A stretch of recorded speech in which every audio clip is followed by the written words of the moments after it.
And welcome to another episode of Who Would Win. We're in the month of Halloween. It's time to do some Halloween themed Who Would Wins. But because it is also the first of the month since, well, first of the month technically, the Wednesday of the month since I finished my Bleach Captain Who Would Wins, is now, and I was requested by a couple people to ask if I was going to get to these ones. I am now doing the Sternritters of Bleach Who Would Wins. Now, for those of you who are unaware who the Sternritters are, brief, you're looking at my time right now, brief 30-minute backstory.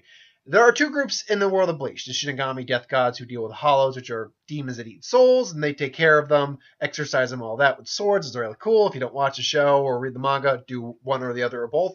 And then there are humans who can also kill them, but they don't balance things out. Their Quincy's are humans with spiritual powers. That's essentially what the Sternritter are. They're humans with spiritual powers, and they wage a war against the Shinigami in the last part of the series. Now, specifically with the Sternritters, there are more than 26, but we are going to, there's technically two different Y Quincy's with the designated letter Y. We're only going to use one.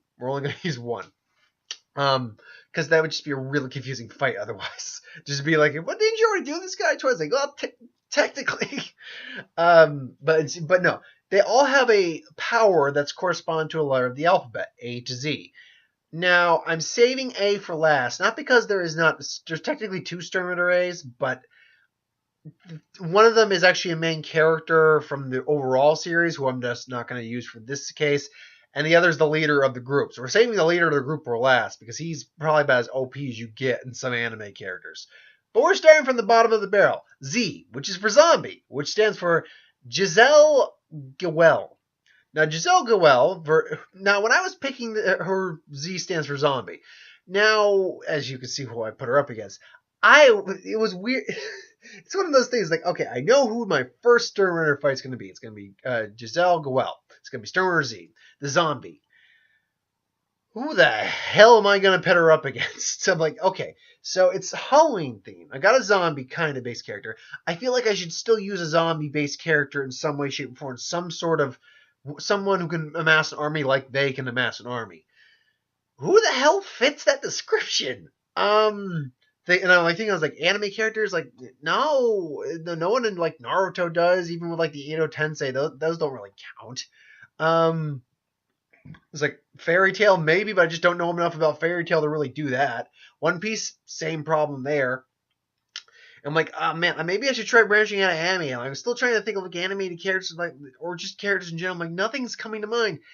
And then offhandedly, I'm thinking just about magic earlier today, and like maybe some what if videos to do involving magic. And it kind of clicked in my head. I'm like, wait a minute.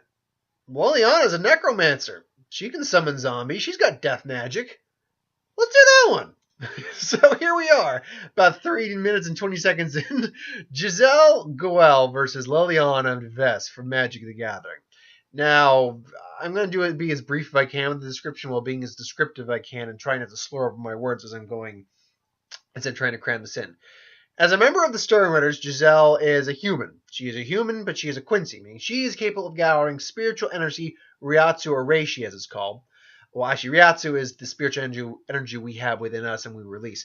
Reishi is what pretty much the whole spiritual world exists in both the living world and the non-living worlds, the spirit worlds, the Seirete where Shinigami live, Wako Mundo where the Hollows live. It exists everywhere, pretty much, Reishi. They're capable of using and manipulating that. Now, Giselle, like most Sternritters or most Quincy's, has the basic level of Quincy ability. She's got Hirinkaku. I think that's the name of it. It basically, the version, super speed, more or less, is what it is. It's like the Shinigami's version of the Flash Step or Shumpo, which is super speed, heightened speed. They basically concentrate Reishi on their feet to move at high speeds. She's also capable of using a bow and arrow, like all Quincy's can. Hers kind of looks like a little bone-shaped little crossbow, and she can fire a mild attack from it. She's not completely defenseless on her own, but she's not a combat specialist, Quincy. Her Volstagg, which is pretty much a heightened version of, it's a power up basically. It gives them wings. Some of the more powerful Sternritters that we'll get to actually have like forms and abilities in their Volstaggs. She does not. She just has these little skull, or excuse me, little bone wings. It's like, ooh, I'm a zombie. It fixes my motif. So she's got that. But no, her main ability is the zombie, which is it's always called the whatever. The zombie, which basically lets her. She's got several things going on for her, but her biggest ability is to, if she any of her blood gets on any being, corpse or whatever, she can animate that corpse and control that corpse.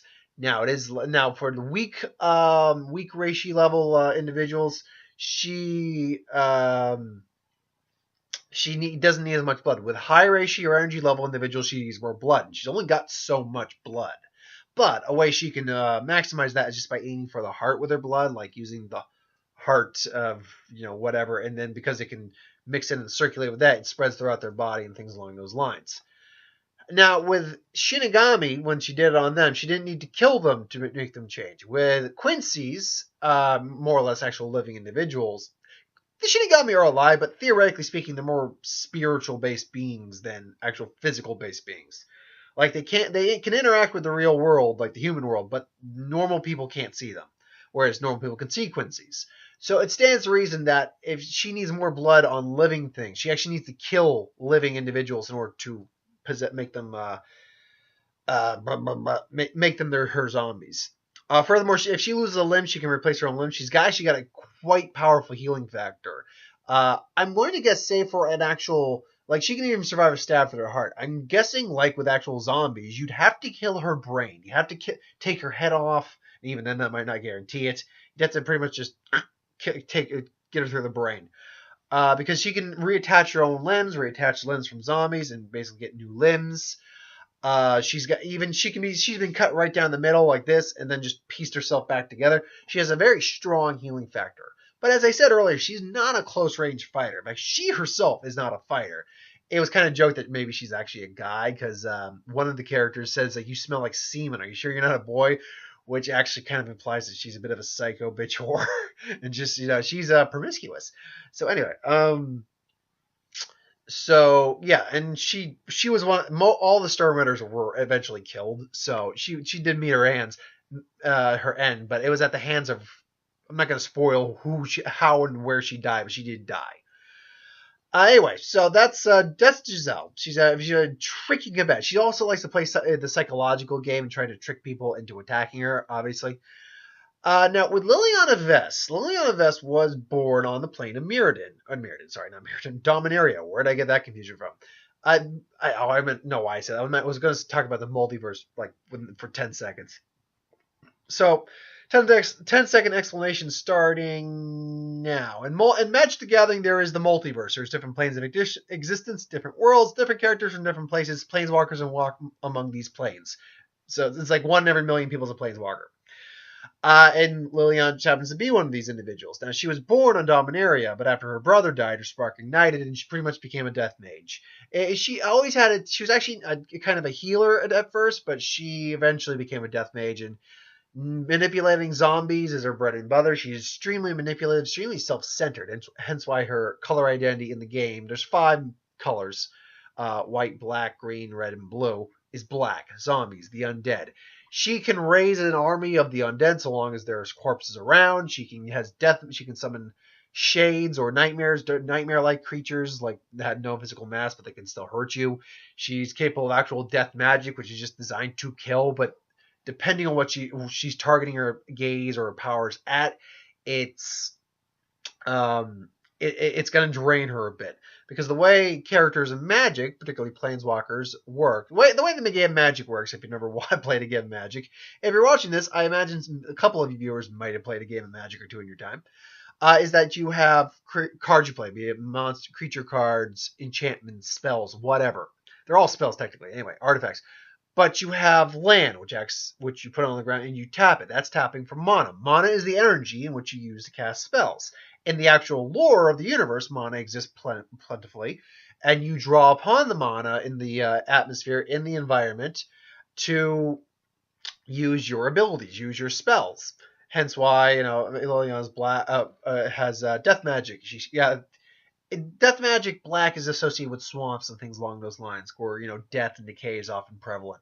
So yeah, That's not to say like you can't gather black mana or white mana from other locations that may not be exactly what normally is attributed to that mana, but still.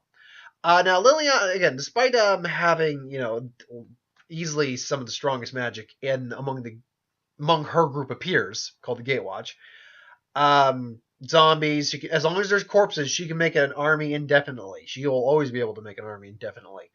Um, death magic is always a dangerous thing.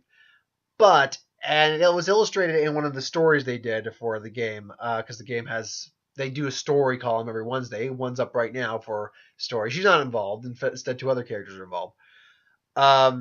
That she's really, I mean, she's been around. She's actually like, oh God, how old is she? She's not the oldest planeswalker. In fact, she's probably like maybe ranking somewhere in like the 4th or 5th oldest planeswalker, just because of the planeswalkers we've recently had. In fact, I can think of right off the top of my head 3 that are guaranteed older than her.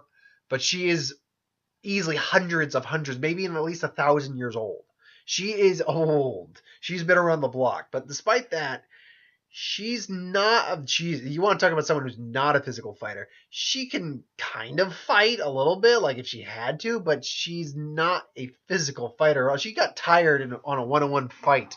Granted, it was against a trained opponent, but she got tired in just a one-on-one fight. She's not a hand-to-hand fighter at all. So yeah. And if it comes down to, and she's also not the strongest necromancer in the multiverse either. She's been outclassed many times actually by many opponents with many different abilities. So she's not invincible by any stretch of means. She has very strong will. She can't be manipulated very easy. It takes a very skilled like telepath or something to even break her mental defenses. But anyway, so how does this fight break down? Let's say it's happening during the invasion of the Soul Society. The Sarite, where the Shinigami live, and where basically the whole war was taking place, more or less.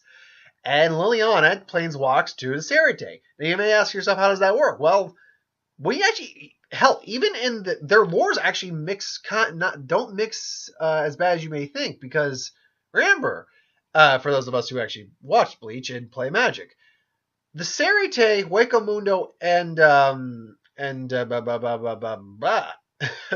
the human world, plus the Valley of Screams, is all separate dimensions, all separate planes of existence.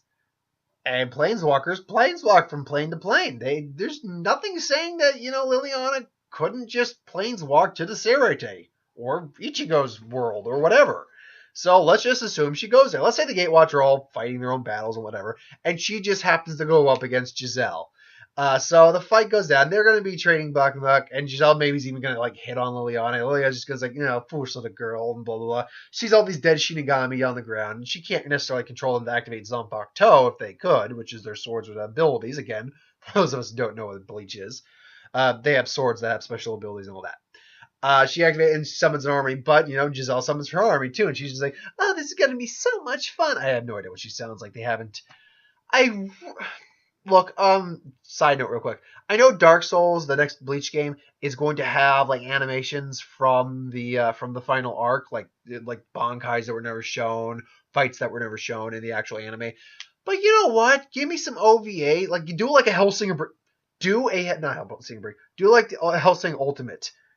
Give me 10 OVAs of the arc. You don't have to animate the entire arc into a full on arc of episodes. I love that, but you don't have to do that. But give me an OVA. Give me 10 to 15 episodes of an OVA, or however many episodes an OVA generally is. I think 10, honestly, would be just a solid number. I think it would. Because, you could do, instead of doing a half-hour long episode, you could do hour-long episodes, and then it works. I really think that could work out well. I really do. Anyway, back to the matter at hand. So they're basically, it's gonna be a stalemated fight for a little while. Their zombies just gonna blah blah blah blah. Then Liliana's maybe just gonna focus a spell on Giselle, and Giselle's gonna see it'd be Ryatsu, but let's say Ryatsu and Mana go hand in hand in this world, and a death spell gets fired, and Giselle immediately gets out of the way, but her hand just starts to wither and die. She cuts her hand off or arm off. Whoa, that's scary. Throws like the stump. still splashes some of the blood around on some other corpses, and the corpses get up and they fight, or get up to fight. Meanwhile, she tears the arm off another corpse, like one that was fighting. He's like, "Give me that," and then just boom. Now the question becomes: the question becomes, can Liliana control Giselle's corpses and vice versa? In Liliana's case, no. Here's the thing: we've never once seen in the lore, or whatever, seen Liliana go up against someone else who uses necromancy, uses zombies against her zombies. So you're talking about trying to control zombies under someone else's control. And I'm not certain Liliana's capable of doing that. Likewise, Giselle honestly lost the capability of using her zombies because Mayuri came in that fight and absorbed her control over the zombies. So it's shown that her control over her zombies can be completely absurd. But so we'll call that a stalemate. Honestly, Liliana's probably gonna be trying to fire some death, maybe even brings out a shade or whatever, like a nightmare creature. But here's basically where the problem for Liliana is going to bring down. She's going to bring out like a shade, which again, it's like a shadow creature. And, Giselle's like, oh, it's like scary. I was like, oh, that's creepy. I really want you as one of my playthings. And then, her bone wings throw up. She kind of hovers maybe in midair. And then she starts firing her Quincy arrows, which are compressed reishi, which is pretty much light in energy. That would probably disperse her shade and go right through it, as a matter of fact, damage it. And then Liliana's like gets a bolt in the ear. It's like, oh, what? It's like, oh, come on! It's like, you got your death thingy. I got mine. And then it starts firing cross bolts at her, energy cross bolts. And Liliana might be able to avoid, maybe throw a zombie in there at some point. And Giselle is limited; has a much more limited army than Liliana does. But the difference is, Liliana can, as we've seen in most Magic lore, for those who follow it, it takes a little bit of time usually for them to build mana up in order to cast spells. Whereas in Bleach and stuff like that, it doesn't take these guys any amount of time to fire arrows or anything. So where Liliana might avoid a couple of hits, she's eventually going to be taking like bolts to the chest, shoulder, and she will go down. Liliana's going to lose this fight overall. Now there's a real scenario where I think she just has enough. She can just overrun the entire field with her zombies and maybe get a lucky death magic shot on Giselle. I think it's a bit lucky. She can eventually get a lethal hit on her. I think that's possible, no doubt.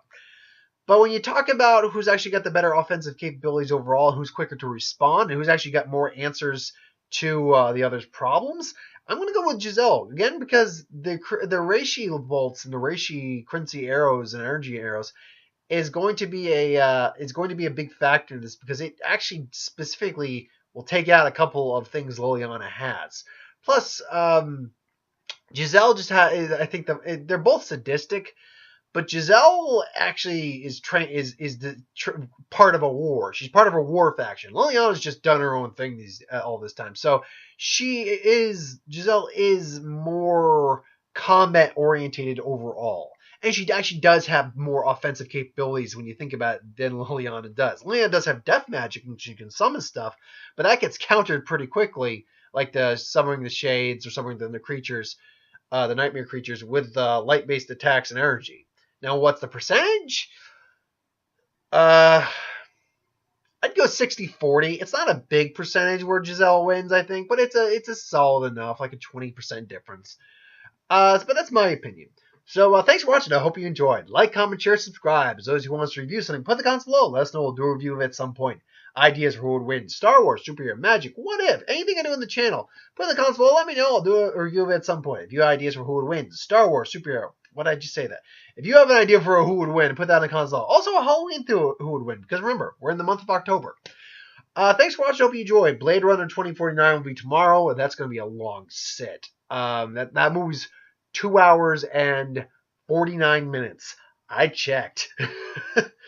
But yeah, I mean, whatever. I'm looking forward to the movie. I'm actually going to just not do the technically this can count as my magic video, honestly, if I wanted to. But I'm going to skip the magic video this week just because I don't have a prepared topic and I'd just be kind of I don't have the time this right now. At least not this week. Okay, not necessarily this week. Tomorrow I don't have the time. Normally the day I do it, I don't have the time for. Likewise, what if I won't? I will not do the what if, but I'm gonna save that for say Saturday when I'm off, when I have the time. Or again, work's kind of getting in the way a bit. So anyway, thanks for watching. Hope you enjoyed, and I'll see you.